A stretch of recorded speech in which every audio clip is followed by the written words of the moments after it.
U tajvanskim vazduhoplovnim snagama danas je dat signal za uzbunu nakon što je detektovano da je 10 kineskih ratnih aviona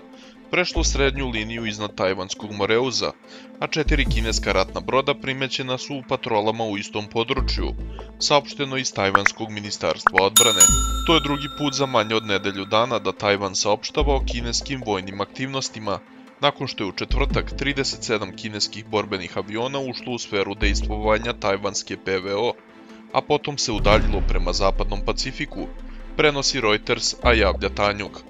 Tajvansko ministarstvo odbrane u kratkom saopštenju potvrdilo da je detektovalo 24 kineska borbena aviona, među kojima su bili i lovci J-10, J-11 i J-16,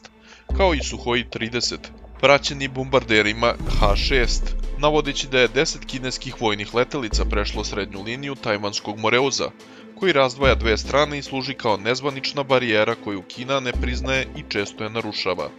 Tajvanska vojska je podigla svoje borbene avione, pokrenula ratne brodove i stavila u stanje pripravnosti svoje kopnene PVO sisteme. Kina, koja Tajvan smatra svojom teritorijom, tokom protekle 3 godine redovno šalje svoje vazduhoplovne snage u misije nadomak ostrva, ne narušavajući tajvanski vazdušni prostor, navodi se u članku.